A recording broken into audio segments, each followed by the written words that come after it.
Amal yang besar ikut amal yang kecil. Kalau nggak sanggup beramal ini sendirian, pulang dari sini ada teman gotong royong pengajian patungan. Belum ada uang, nabung dulu. Paling tidak ada jihad kita untuk menghapus dosa-dosa kita kepada orang tua. Saya ajak Bapak Ibu berjuang membantu perjuangan anak muda ini.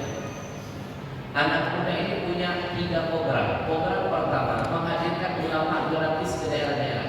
Program kedua, ketika mereka masuk ke daerah-daerah, mereka mencari bibit unggul, Pak. Kaderisasi ulama anak yatim yang duafa dari setiap tempat. Mereka ambil 1, 2, sampai 4 orang anak. Mereka sekolahkan 6 tahun gratis di pondok pesantren Darul Habib terbaik se-Jawa Barat. 6 tahun gratis plus uang jajan 500.000 setiap bulan.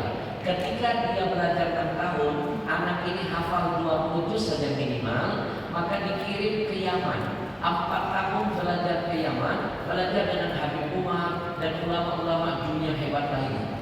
Bapak Ibu kalau mau ilmu itu ke Yaman, masih murni dan kota yang diberkahi Nabi, Yaman dan Syam.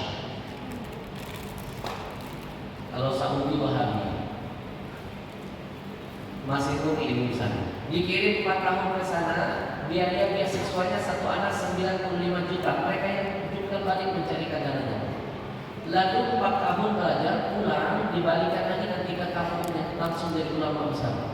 Mereka ini nggak bisa lagi jadi ulama, tapi mereka ingin mencetak ulama. Kenapa? Selama 3 tahun COVID datang, 1000 ulama wafat kena COVID. Presiden hari ini wafat, besok rebutan orang jadi penggantinya.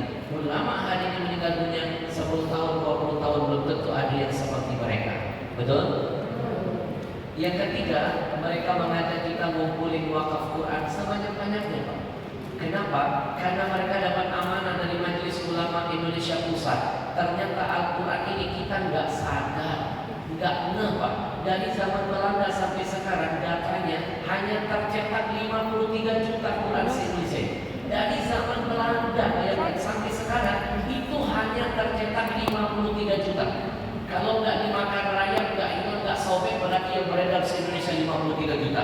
Muslim kita 230 juta sudah tembus. Kita ini Muslim terbanyak nomor 1 di dunia, Pak, 230 juta. Nomor 2 Pakistan 200 juta. Malaysia cuma 20 juta. Coba kita kurangi, Muslimnya 230 juta. Stok Qurannya dari zaman Belanda 53 juta kalau nggak hilang. Berarti ada 177 juta yang mengaku beriman sampai mati ada yang nggak punya Quran. Bahkan mereka ini setiap bulan membagikan 20.000 Quran, Pak. Sudah dibagikan 20.000 lebih. Begitu mereka masuk ke kampung-kampung bagian Al-Quran, mereka menangis.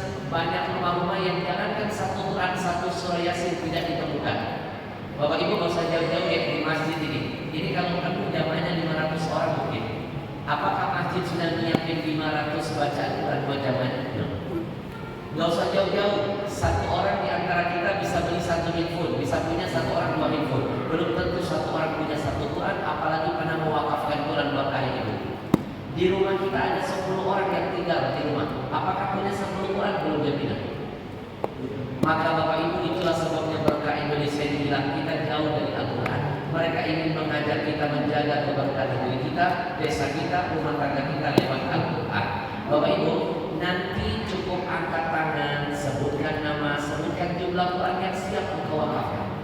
Dan ini kesempatan, niatkanlah, ya Allah, pahala wakaf Quran aku hadiahkan buat orang tuaku. Karena nanti pada menjamin inna mimma yalhaqul mu'min min amalihi wa hasanatihi ba'da mautihi. Kata Nabi, ada amalan yang tidak akan putus sampai kiamat. Amalan ini membahagiakan si mayit dalam kuburnya. Nabi sebut amalan itu wakaf Quran. 1 Al-Quran ini anak-anak tahu nggak berapa huruf di dalamnya? Catat, 1.027.000 huruf menurut Imam Asy-Syafi'i. 1 Quran itu isinya 1.027.000 huruf. 1 huruf 10 pahala janji Nabi. Kalikan 1.027.000 huruf, ratusan juta setiap menit mengalir buat kita yang wakaf, mengalir buat anak cucu kita yang masih hidup, jadi berkah rezeki dan semuanya. Ratusan juta setiap menit mengalir dari ampunan bagi arwah-arwah siapa saja yang akan kita hadiahkan pahala. Bapak Ibu, ikuti wakaf ini. Gak sanggup yang banyak, yang sedikit. Gak sanggup sendirian, ada pengajian, patungan, gotong royong, rombongan, niatkan masing-masing. Belum ada uang, nabung dulu. Niatkan wakaf buat orang tua, mertua, guru, suami, istri, anak, yang sudah wafat mendahului kita, mereka menunggu kiriman amal dari kita. Sedekah itu mengundang berkah. Lalu sedekah itu nanti diberikan Quran. Quran sumber berkah, berkahnya berlimpah-limpah. Nanti diniatkan buat orang tua sebagai bentuk bakti. Berbakti itu membuka asbab turunnya berkah berlimpah. Berapa wakaf satu Al-Quran? Mereka patok murah, cuma 100.000. Qurannya ada terjemahan, ada panduan tajwid di dalamnya. 100.000 ini kita bantu mereka mencetak Quran di Solo. Setelah dicetak, 100.000 bantu mereka mengirim Qurannya sampai